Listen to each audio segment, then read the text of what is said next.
পরবর্তী প্রশ্নে যাচ্ছি। প্রশ্নটা হচ্ছে প্রবলেম নাম্বার 23। এটা অনেক ইম্পর্টেন্ট একটি প্রশ্ন, এই জন্য এটা আলোচনা করতে যাচ্ছি। তাহলে এটা হচ্ছে প্রশ্নটা, আমরা সমীকরণটা একটু বলে শোনাচ্ছি তোমাদেরকে। Square root of x divided by x plus 16 plus square root of x plus 16 divided by x equal to 25/12। তার মানে আমরা একটু খেয়াল করব এখানে, অর্থাৎ একটাতে হচ্ছে মানে একটা রুটের মধ্যে যে দুইটার দেখতে পাচ্ছ ভগ্নাংশ, সেখানে একটু খেয়াল করো, সেম সেম টার্মস গুলোই আছে, শুধুমাত্র একটু ডিফারেন্স আছে। সেটা হচ্ছে কি, একটাতে এক্স উপরে আছে, এক্স প্লাস 16 হর হিসেবে আছে, আর একটাতে এক্স প্লাস 16 লব হিসেবে আছে, এক্স হর হিসেবে আছে। অর্থাৎ এখানে যেটা ঘটছে সেটা হচ্ছে একটা আরেকটার বিপরীত আর কি।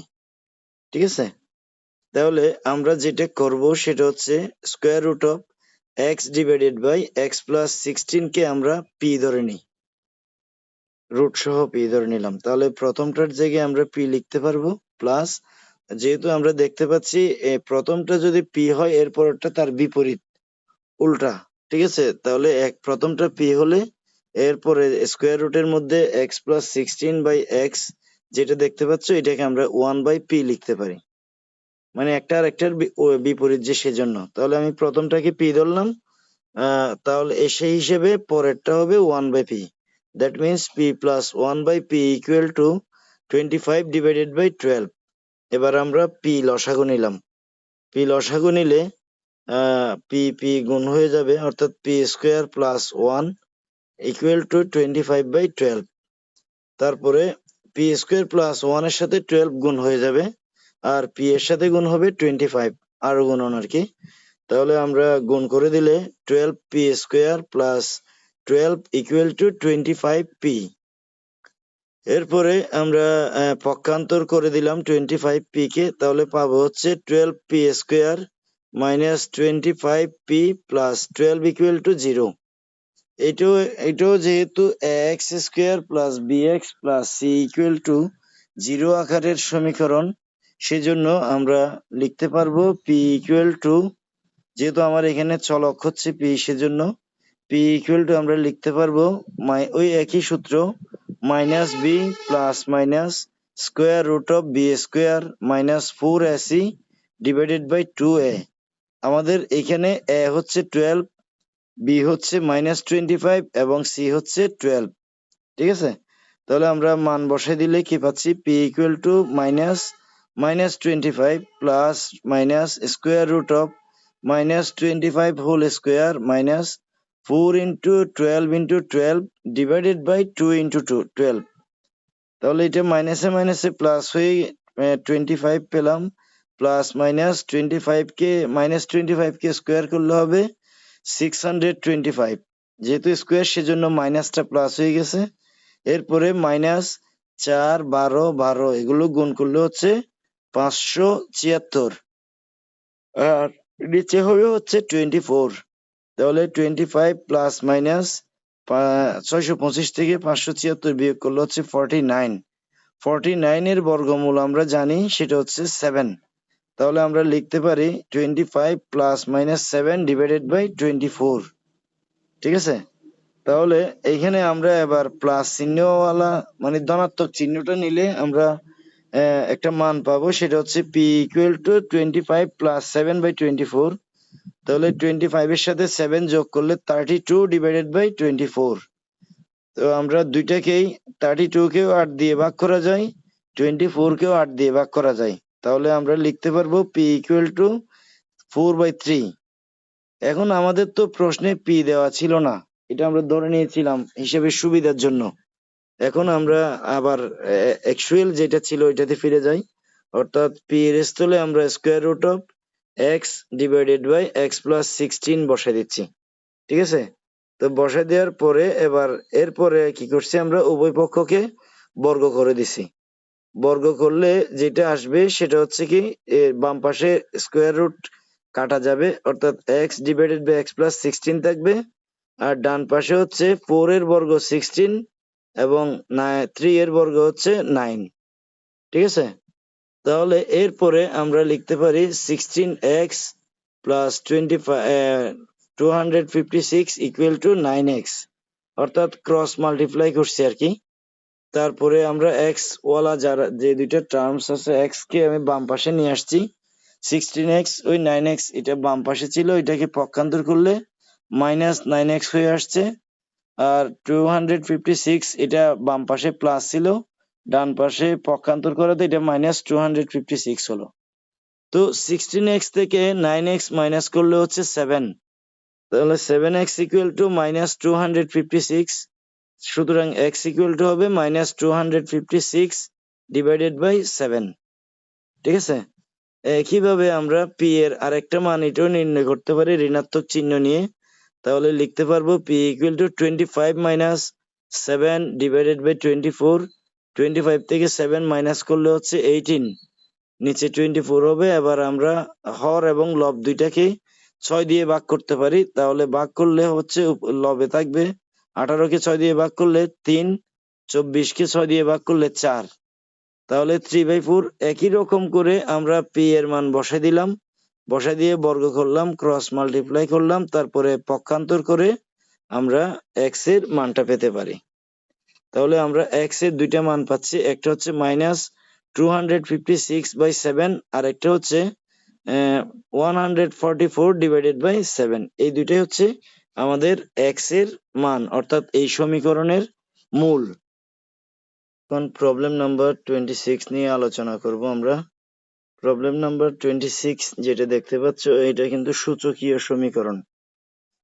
এটাতে যেটা আছে সেটা হচ্ছে 4 to the power x into 2 to the power y equal to 128। আর একটা ইকুয়েশন আছে, সেটা হলো 3 টু দি পাওয়ার 3x প্লাস 2y equal to 9 to the power xy। তো আমরা প্রথমে যেটা দেওয়া আছে ইকুয়েশন সেটা লিখলাম।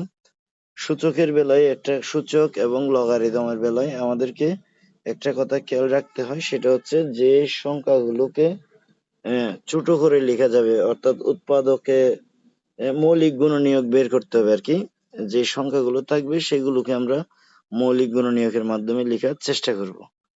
যেমন 4 কে আমি লিখতে পারি 2 ইন্টু 2, ঠিক আছে, অর্থাৎ 4 এর স্থলে আমরা 2 স্কোয়ার লিখতে পারি।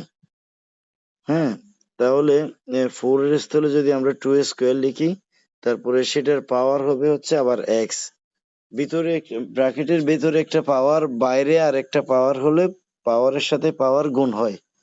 তাহলে আমরা লিখতে পারবো 2 to the power 2x into 2 to the power y equal to 128 কে যদি আমরা মৌলিক গুণনীয়কের মাধ্যমে লিখি, তাহলে সেখানে আমরা পাবো হচ্ছে 7টা 2।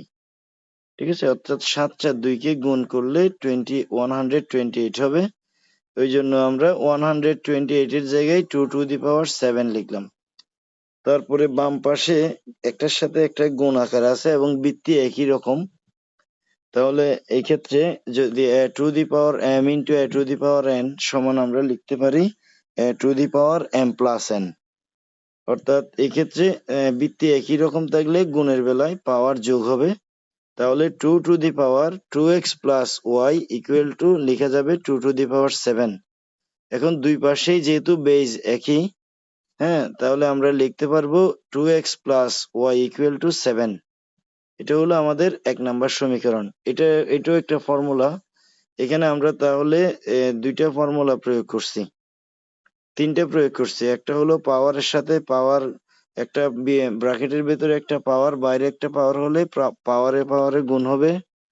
তারপরে বেজ একই রকম থাকলে গুণের বেলায় পাওয়ার একটার সাথে একটা যোগ করব। তারপরে হচ্ছে দুই পাশে যদি মানে a two the power x equal to a two the power y এই আকারের যদি কোনো ইকুয়েশন হয়, তাহলে সেই ক্ষেত্রে আমরা x ইকুয়াল টু y লিখতে পারবো, অর্থাৎ পাওয়ার দুইটা সমান লেখা যাবে আর কি। তাহলে এটাকে আমরা 1 নাম্বার সমীকরণ দিয়ে রাখলাম। এবার 2 নাম্বার অপর যে সমীকরণ ছিল সেটা আমরা লিখতেছি। এটা হচ্ছে 3 টু দি পাওয়ার 3x প্লাস 2y equal to 9 to the power xy। তাহলে 3 টু দি পাওয়ার 3x প্লাস 2y থাকলো, 9 কে আমরা 3 স্কোয়ার লিখতে পারি। আবার 2 এর সাথে xy গুণ করলে তাহলে 2xy হবে। এখন আমরা দেখতে পাচ্ছি উভয় পক্ষেই কিন্তু বেজ একই রকম আছে, ঠিক আছে, এবং মাঝখানে সমান চিহ্ন, তাহলে আমরা 3x + 2y = 2xy লিখতে পারি। এবার আমরা 1 নম্বর সমীকরণ হতে পাই, তাহলে সেটা হচ্ছে 2x + y = 7 ছিল, সেখান থেকে আমরা y সমান লিখতে পারি 7 - 2x, অর্থাৎ 2x কে পক্ষান্তর করে দেওয়া হলো, y তাহলে 7 - 2x। এখন আমরা y এর যে মানটা পাইছি সেই মানটা 2 নম্বর সমীকরণে যেখানে y আছে সেখানে বসাই দিব। তাহলে আমরা 2 নম্বর সমীকরণে y এর স্থলে 7 - 2x বসিয়ে যেটা পাবো সেটা হচ্ছে 3x + 2 × 7 - 2x = 2x × 7 - 2x, অর্থাৎ y এর স্থলে 7 - 2x বসে গেছে। তারপরে আমরা এরপরের লাইন লিখতে পারি 3x, 2 দিয়ে 7 - 2x কে গুণ করলে 7 দ্বিগুণে 14 প্লাস 14, আর প্লাসে মাইনাসে মাইনাস, 2 দ্বিগুণে 4, তাহলে 4x পাচ্ছি, ইকুয়াল টু 2x দিয়ে 7 - 2x কে গুণ করলে হবে 14x - 2x²। এখন আমরা পক্ষান্তর করে সবগুলো বাম পাশে নিয়ে আসলাম, তাহলে ডান পাশ 0 হয়ে যাবে। তাহলে আমরা পাচ্ছি হচ্ছে 3x + 14 - 4x - 14x + 4x²। তাহলে 4x এবার সাজাই লিখলাম একটু, 4x² এবং 4x এর সাথে 14x যোগ করলে আমরা পাচ্ছি হচ্ছে কত, 18x -18x, আর সেটা এখানে আছে হচ্ছে আবার +3x একটা আছে, তাহলে এখানে আমরা -18x + 3x বিয়োগ করলে আমরা -15x পেলাম, +14 = 0। এখন আমরা এটাকে কি করতে পারি, ফ্যাক্টরাইজ করে করতে পারি, অথবা ওই দ্বিঘাত সমীকরণের মূল নির্ণয়ের যে সূত্র সেটা প্রয়োগ করেও আমরা সেম আনসার পাবো, ঠিক আছে। তাহলে আমরা এই ক্ষেত্রে পাচ্ছি x² - 8x - 7x + 14, মানে ওই 4 এর সাথে 14 গুণ করলে 56, তো 56 কে মিলাচ্ছি আমরা, 7 8 56, 7 এবং 8 যোগ করলে 15। এই জন্য আমরা 4x² - 8x - 7x + 14 = 0 লিখে এরপরে প্রথম দুইটা টার্ম থেকে 4x কমন নিলে x - 2, পরের দুইটা থেকে 7 কমন নিলে -7 কমন নিলেও x - 2 হবে। তাহলে এখানে কমন নেওয়ার পরে আমরা x - 2 × 4x - 7 = 0 লিখতে পারি। তাহলে এবার এখান থেকে আমরা x এর মান দুইটা পাচ্ছি, এবং x এর এই দুইটা মানকে আমরা 3 নাম্বার সমীকরণে বসাবো। x এর মান 2 হলে 3 নাম্বার সমীকরণটা হচ্ছে y = 7 - 2x, তাহলে x এর জায়গায় 2 বসে যাবে, এভাবে আমরা y এর মান পাচ্ছি 3। আবার x = 7/4 হলে 3 নাম্বার সমীকরণ থেকে আমরা কি পাবো, তো ওই x এর জায়গায় 7/4 বসে যাবে, তারপরে আমরা 7 - 7/2 লিখতে পারি, এরপরে লসাগু নিলাম, তাহলে পাচ্ছি 7/2, ঠিক আছে। আমরা x এর তাহলে দুইটা মান পাইছি, y এরও দুইটা মান পাইছি। আমরা এগুলো জোড় আকারে লিখতে পারি, অর্থাৎ x এর মান 2 এর জন্য y এর মান পাইছি 3, তাহলে আমরা লিখতে পারি so the required solution x, y = 2, 3, আবার কমা দিলাম 7/4, 7/2। এভাবে করে আমরা এই সমীকরণের মূলগুলো দেখাতে পারি।